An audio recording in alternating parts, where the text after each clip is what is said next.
अच्छा लगता है कभी आप मुझसे क्वेश्चन पूछते हो, मुझसे आंसर मांगने की चाहत रखते हो, अच्छा मेरे को भी लगता है। बट यहाँ पर बेसिकली क्या होता है कि अगर आप क्वेश्चन पूछ रहे हो मुझसे तो जरूर पूछो, भर भर के पूछो। मैं चाहता हूँ क्योंकि आपकी प्रॉब्लम को अगर मैं सॉल्व कर पाता हूँ यहाँ पर बैठ के, तो वो भी बहुत एक अलग सी चीज़ है। तो इसीलिए आज मैं आपके सामने कुछ आप ही के ही क्वेश्चंस को लेकर आया हूँ, जिसको कोई और पुट ऑन कर रहा है बट मैं उसके आंसर दे रहा हूँ। प्लीज़ ध्यान से सुनना इस वीडियो को, क्या पता ये क्वेश्चन आपका भी हो सकता है। Question number 1।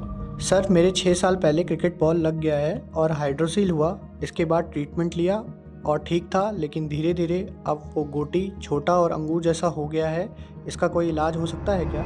एग्जैक्टली अगर देखा जाए तो इलाज की यहाँ पर अगर मैं बात करूँ तो ये हाइड्रोसील के बाद होने वाली चीज़ है। हाइड्रोसील बेसिकली उनको दो तरीके से लगा होगा, वो कह रहे हैं हाइड्रोसील बट वो पहले इन्फ्लेम्ड हुआ होगा। इन्फ्लेमेशन टेस्टिस की होना, फिर जैसे इन्फ्लेमेशन की जाना और उसके बाद उसके टेस्टिस का साइज छोटा होना, वहाँ पर हम एट्रोफी ही समझते हैं। अब एट्रोफी के पीछे रीजन क्या है क्या नहीं, उसकी फर्दर टेस्ट के बाद ही क्लियर होगा कि एट्रोफी आ किस रीजन की वजह से। अगर वो नॉर्मली उसकी ब्लड सर्कुलेशन या ब्लड सप्लाई थोड़ी सी हैम्पर हो रही है, जिसकी वजह से वो अपने न्यूट्रिशन गैदर नहीं कर पा रहा है, जिसकी वजह से टेस्टीज अपने साइज को धीरे धीरे श्रिंक करना जा रहा है। अब जब श्रिंक कर रहा है तो उसको जगाने के लिए सबसे पहले यही चीज़ चेक करने की है कि क्या हो रहा है अंदर। अगर जहाँ पर अगर ये चीज़ पता चल जाती है क्या हो रहा है अंदर, वहीं पर हम सॉर्टेड हो जाएंगे। वहीं पर ही हमें चीज़ों का समझना और हम किस तरीके से उस पर काम करें वो सारी चीज़ें हमारे सामने क्लियर हो जाएंगी। Question number 2।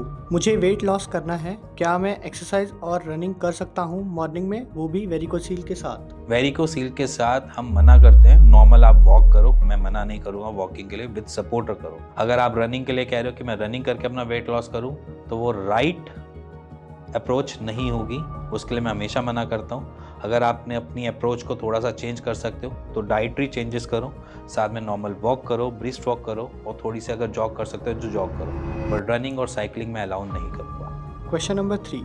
सर मेरे लेफ्ट टेस्टिस में गांठ जैसा हो गया है 2-3 दिन से, चलने में भी हल्का दर्द है, क्या करूं, समझ नहीं आ रहा। गांठ के पहले तो चेक करना है कि गांठ है किस चीज़ की, रीज़न क्या है, इन्फ्लेमेशन है या वहाँ पर सिर्फ एक वेन्स जो है या कोई नस ऐसे फूली हुई दिखाई दे रही है, वो गांठ को समझना जरूरी है। तो सबसे पहले आप तो यूएसजी स्कैन कराओ अपना, अल्ट्रासाउंड का सेल्फ क्लिक कर ही अपना एक अल्ट्रासाउंड स्कैन करो, उस गांठ का पता चले कि गांठ है क्या, कहाँ पर बनी, किस तरीके की है, तो वो थोड़ी क्लैरिटी मिल जाएगी।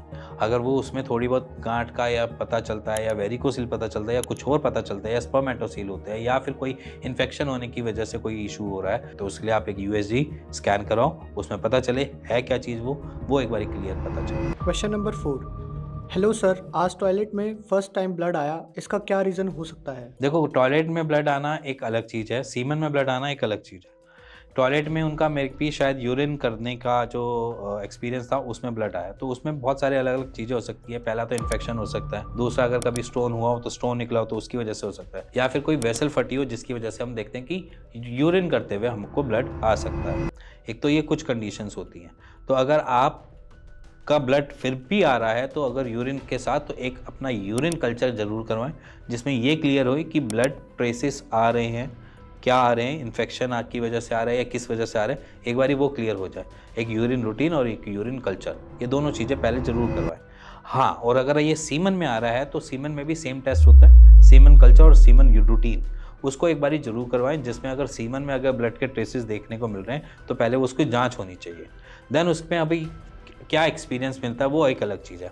बट अगर आपको सीमन में आ रहा है तो वहाँ पर भी सेम इन्फेक्शन हो सकता है, कोई वेसल फट सकती है और या फिर कोई इंटरनली कोई इन्फेक्शन इतना बड़ा हो गया जिसकी वजह से ये दिक्कत हमें देखने को मिल रही है। Question number 5। Sir I had a 2 mm cyst on the upper pelvic just near thigh, can I treat it naturally? देखो, नॉर्मली अगर सिस्ट की बात की जाए तो सिस्ट सॉल्व हो जाती है।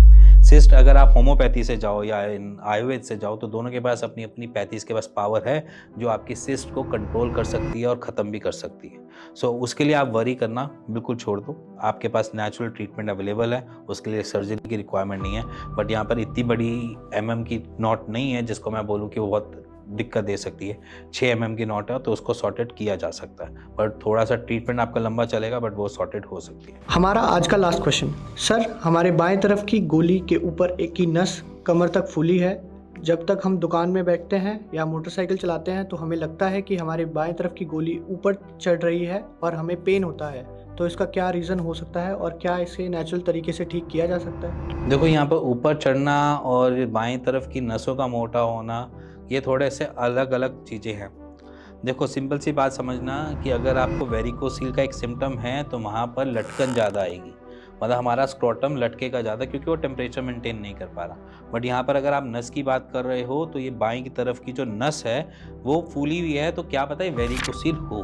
तो वेरिकोसील होना एक नॉर्मल सी चीज़ है, जहाँ पर हमें ये भी लगता है कि टेस्टिस हमारे ऊपर की तरफ जा रहे हैं या कभी कभार हमें ऐसे लगता है कि बहुत ज़्यादा लटक रहे हैं। तो अगर आप कुछ भी ऐसे सिम्टम्स से सफ़र कर रहे हो तो वो वेरिकोसील हो सकता है। अगर आपको पूरी परफेक्शन चाहिए या पूरी उसके लिए आप जांच करवाना चाहते हो या आप पूरा उसका चाहते हो कि ये वेरिकोसील है या नहीं में अगर डाउट भी है, तो एक सिंपल सा टेस्ट है, उसका आप जाओ अपने आसपास के किसी भी लैब में जाओ, टेस्ट करवाओ, उसमें आप क्लियर हो सकते हो कि वेरिकोसील है या क्या है। Okay, thank you sir.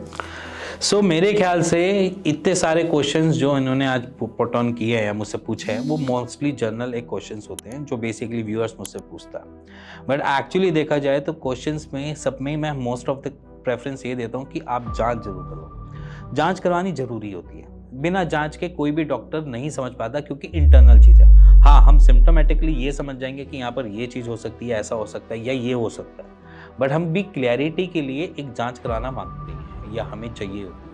तो इसीलिए अगर आप हमारी मानते हो या अगर आप आसपास के किसी भी डॉक्टर के सुनते हो, तो अगर कोई भी क्वेश्चन आपके हों तो प्लीज़ अपनी एक जांच जरूर करवा लेना जिसमें आपको क्लियरिटी मिले है क्या। सो इसी के साथ अगर आपको कोई और भी क्वेश्चंस हैं ऐसे जहां पर आपको लगता है कि पूछने हैं, तो प्लीज़ उसको थोड़ा सा और फ्रेम करके बताया करो, डिटेल में बताया करो, उसको छोटे में मत बताया करो, क्योंकि उसको थोड़ा सा डिटेल में बताओगे तो शायद मैं ज़्यादा सिम्टम्स को समझ पाऊँगा, पढ़ पाऊँगा। एक क्वेश्चन को छोटे फॉर्म में बताना मेरे लिए टास्क हो जाता है कि कहाँ की बात हो रही है। तो इसीलिए कभी भी आप मुझसे क्वेश्चन पूछो, थोड़ा सा इलैबोरेट कर दो, जिसकी वजह से मैं आपको ईजिली गाइड कर पाऊँ। इसी के साथ मिलेंगे नेक्स्ट वीडियो के लिए, तब तक के लिए नमस्कार।